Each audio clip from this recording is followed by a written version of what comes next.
So I run a small social enterprise called In Light Of, where I consult universities and educators on different forms of communication, online and online, and creating partnerships. But what is important for us for this today, for this exercise, is that I started an online school for children immediately when the lockdown in the UK started. So I teach 6 hours a day, children from 6 to 16 years old, and they have provided me with a lot of very interesting experience, knowledge, pain, enlightenment about what creative energy online is. So today I must share it with you.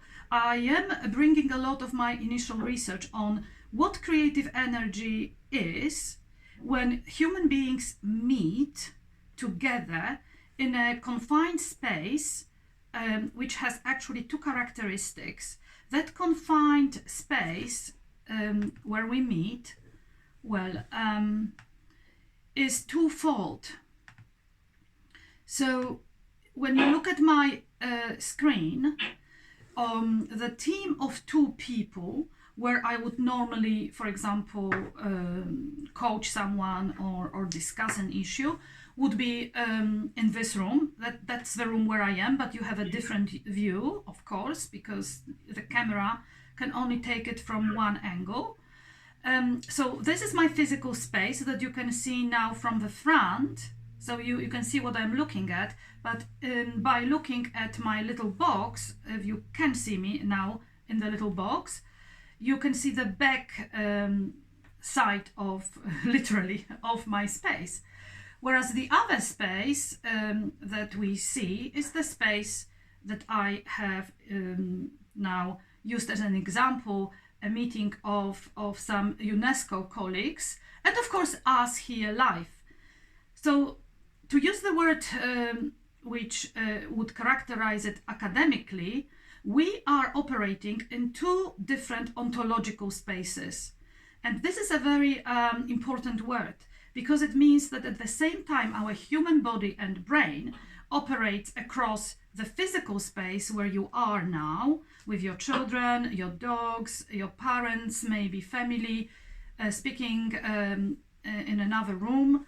And we also are in this space that is created for us by Zoom, by a digital tool of whatever kind, where we are together, but not together.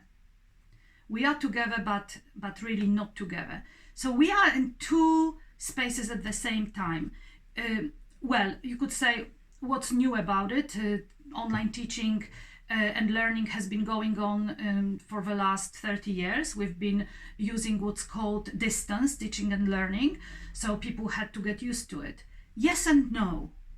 We were teaching and using certain tools, but never to the extent like now, that it has actually invaded our personal life to the extent that we have identified at the very beginning as something that is actually there, and even our dogs and kids and parents are affected by it. We don't do it from our office spaces anymore. We don't do it like we used to in the parameters of our office hours. We actually have been pushed in between these 2 ontological spheres, you could say, without being prepared mentally and physically. Our brain is not quite ready for it. So we have a lot to forgive ourselves, okay? So let's relax. It is still new to all of us, and we are trying our best. Well, how are we trying? I am going to introduce my own concept that I have already developed on the basis of my research in film studies and education, and also interpretation of communication as such. Through that experience with children and meetings with my colleagues, I have realized that something is happening during our online meetings. Something is happening in between the screen and where our body is. And we really need to think about a little bit before we start more practically. What is it that is happening? We've been experiencing it for some time, at least since the 1st of March, but there's still very little research actually to name what's been going on between our own body, brain, and the digital tools that we have been graced with. I have defined those actions in 3 groups, but they work at the same time, and now I call it ACI, or you can call it ACI, whatever you prefer. It looks like when we are online now in this meeting, we are affected. There is affect going, there is affect taking place, which precedes our cognitive communication. Affect that is coming from the very non-verbal, precognitive way of being. So before you even started talking, we have been already affected by the screen and all the boxes that we have seen together. Some people waved, some people were still reshuffling themselves, some people still are sipping coffee. This is your body in your space. And you are trying your best to be here, to connect. But at the same time, as I said at the beginning, your body is very much in your personal space. So the connection that is taking place, it is between people, real people, 2 kinds of spaces, ontologically different. One is your personal space and one is the space of the screen. And affect. And affect is all of this that you feel now. All of this that you feel now. And if you could just for now, for me, just stretch a little bit and feel your body. Just stretch a little bit this way or another, so we can actually, we can be sure that our body is here. Guys, we are real, okay? This is not going anywhere. Tap yourself, okay? Tap your head. Everything is okay. And most importantly, tap your knees. Tap your knees. Where are your legs? Where are your feet in this meeting? They are not on the screen. Are they real? Well, we can't see them, but they are very much part of this meeting. What we can't see is connecting. What we can't really articulate is part of this meeting. And constantly, by being here in these 2 spaces, we are interpreting 2 different kinds of signals and more.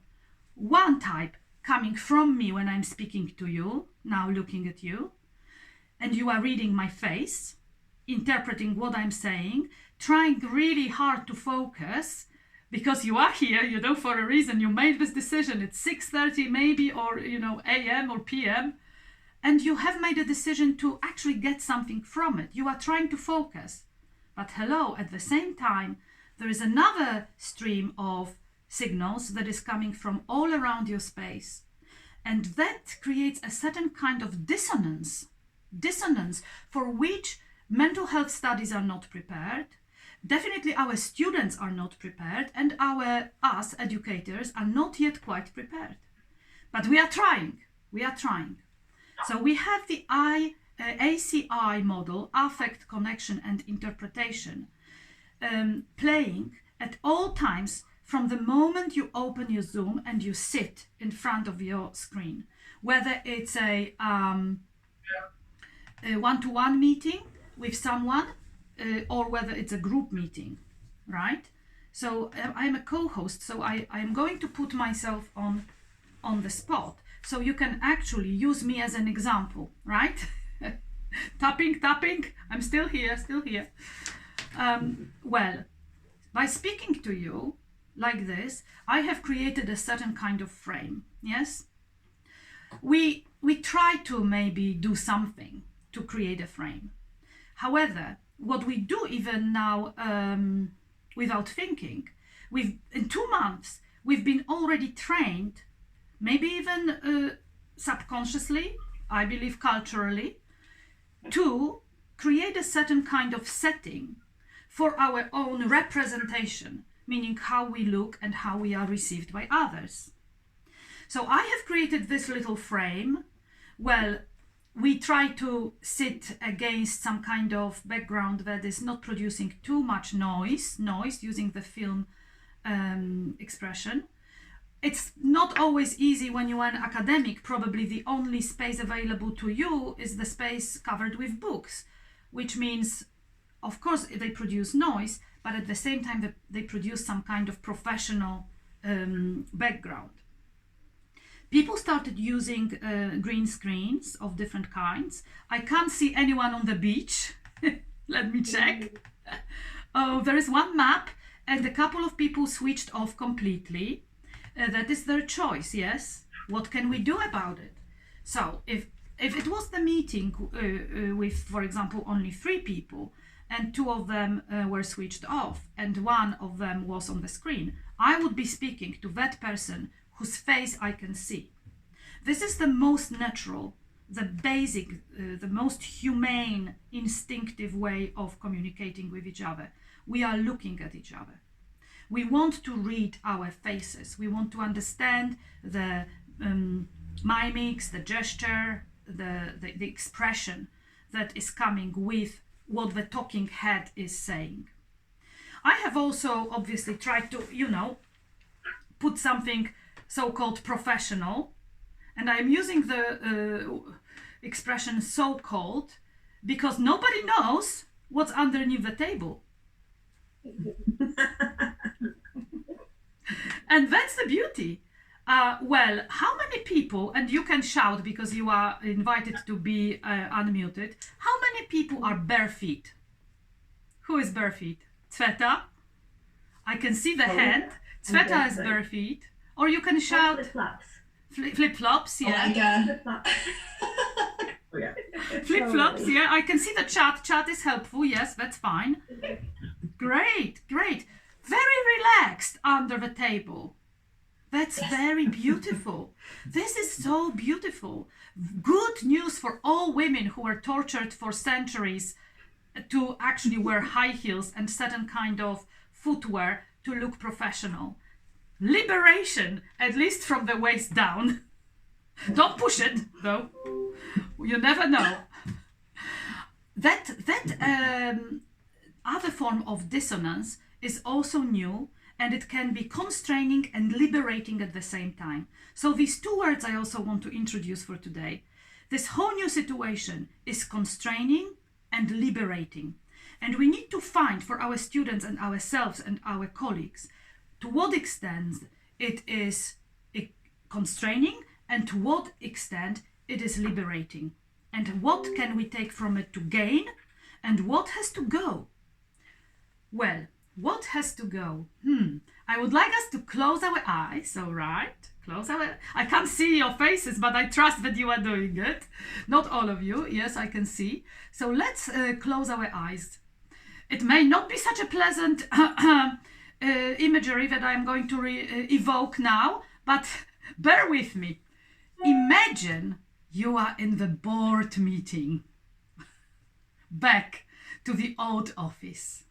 You are in the board meeting, in that space where you usually used to see your colleagues. You come into the board room or conference room or any meeting where you were always formally discussing given issues a couple of times a week.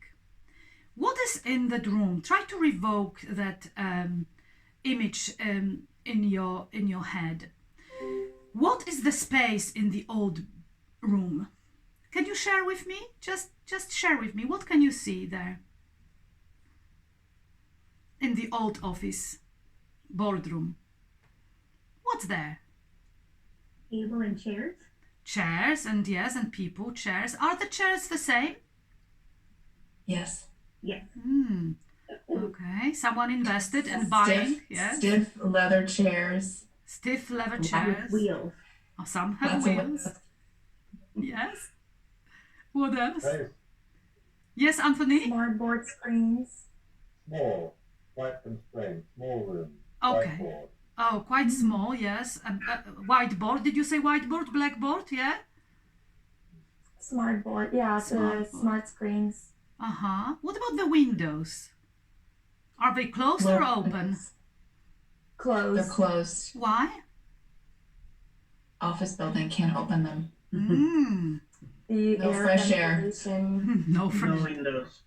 No windows. Uh-huh. We don't have windows in ours either. Oh, no windows It's at a got a all. glass wall. Oh.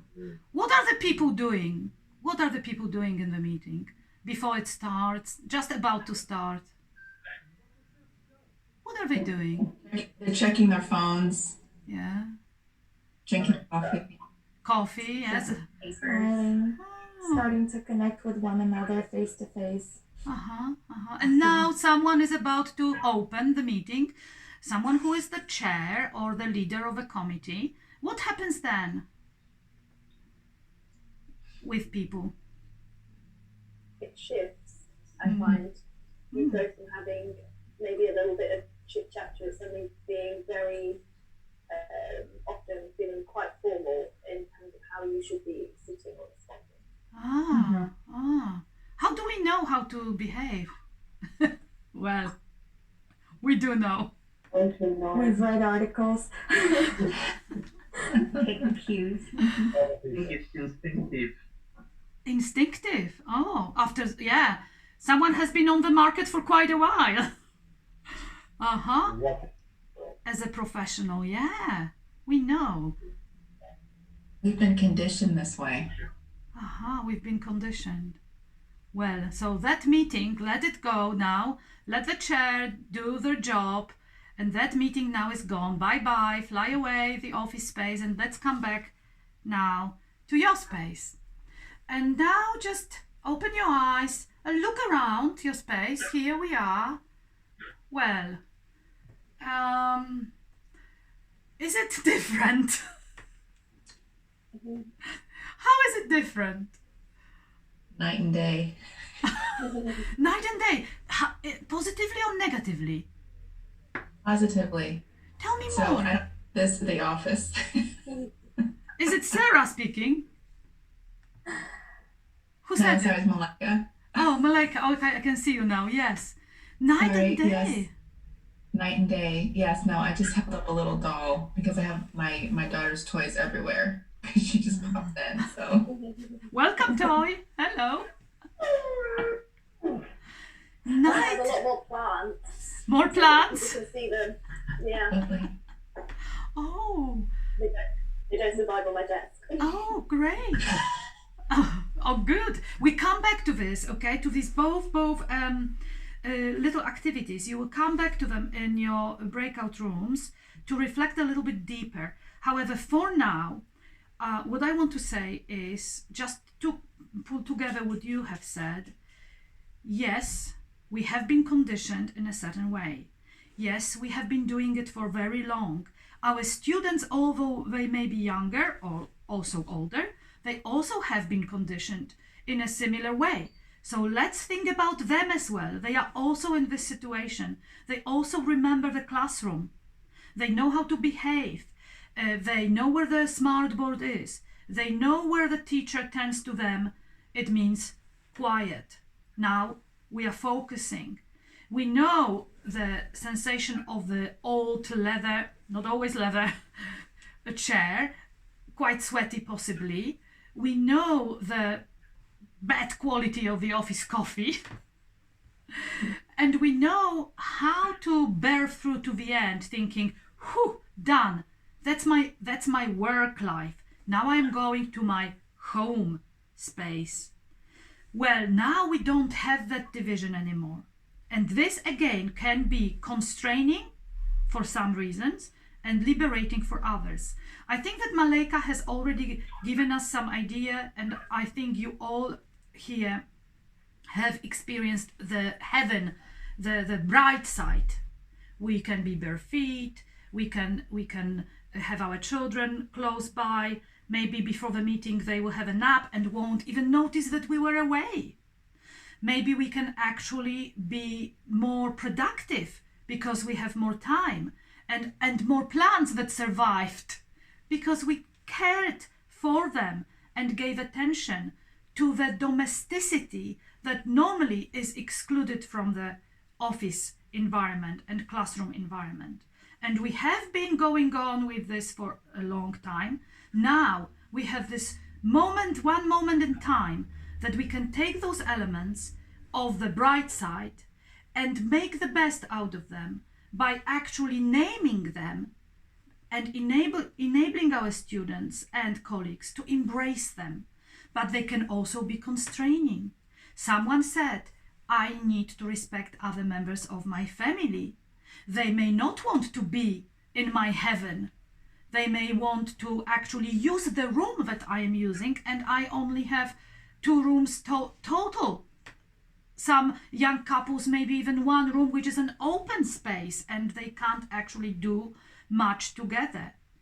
That is the constraining side. And I don't want to unpack here. I am doing another workshop on diversity and how different students with disabilities and also students who need to cover their faces for different reasons will feel. That is something that we need to also consider. So these are the elements that we need to name.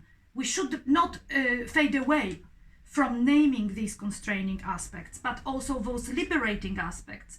And let's face it, the liberating aspects have very feminine side, very feminine nature. That's why they have been excluded from the office space, which always had to be neutral, neutrally decorated, devoid of color, and if any color, white, bright, something maybe beige or black, but not crazily, not too much of crazy pink, because that completely changes the reception and the interpretation of what a professional is. If I appeared like this to you, I would be a different person.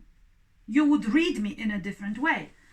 However, I have come with this a little masculinized shape for you to give myself a little bit of that professional echo for which we've been conditioned. However, it's enough to just avoid the square shoulders and a different person appears.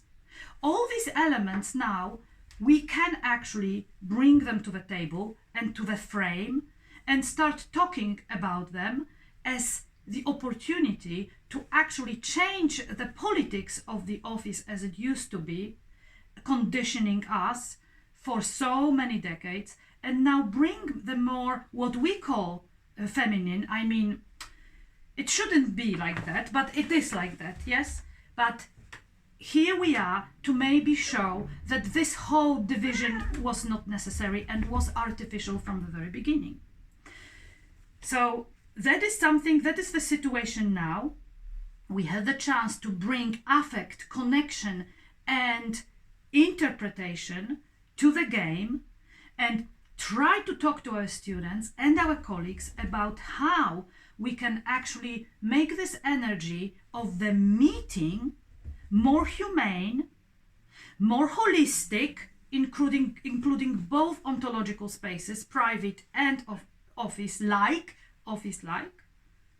and try to create a new space which has never been before, which means we are in power. We can decide, we can do something about it, and we can create our new curricula, syllabi for the next semester, actually producing certain kind of annotations and introductions to explain to your students how much you feel for them, how much you understand this situation, and how much you invite them to share with you their own experiments and feelings when they are in this situation, when they are part of the frame, while their legs are still in the foot spa. That's what I'm doing. I will save you the view, but why not? Why not? if it can actually make me more relaxed and productive and confident, then it is my decision and I am inviting you to accept it.